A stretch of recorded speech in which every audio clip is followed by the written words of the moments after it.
anu kadua rahmat Allah digampangkeun Kangjeng Rasul teh. Kangjeng Rasul nyontohan ka urang ummati ummat. Kangjeng Rasul mah nyaah ka umat. Punten bonya. Kangjeng Rasul mah nyaahna ka umat, ka jamaah. Ngalangkungan nyaahna kanu jantan keluarga. Kangjeng Rasul. Teu kantos Kangjeng Rasul nyebatkeun Fatimah ka putrana.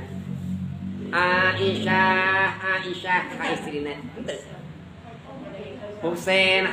Hasan Husain ka putuna. Henteu Kangjeng Rasul.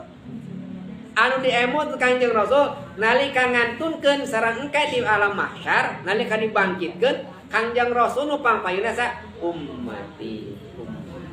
Cinta ka keluarga. Cinta keluarga, cinta ka umat. Karena pan cintana keluarga. Numawi upami ibu cinta ka umat, cinta ka jamaah, cinta ka batur, maka urang kedah aya dina lingkungan organisasi. Eta teh merhatoskeun umat. Dak ibu ayeuna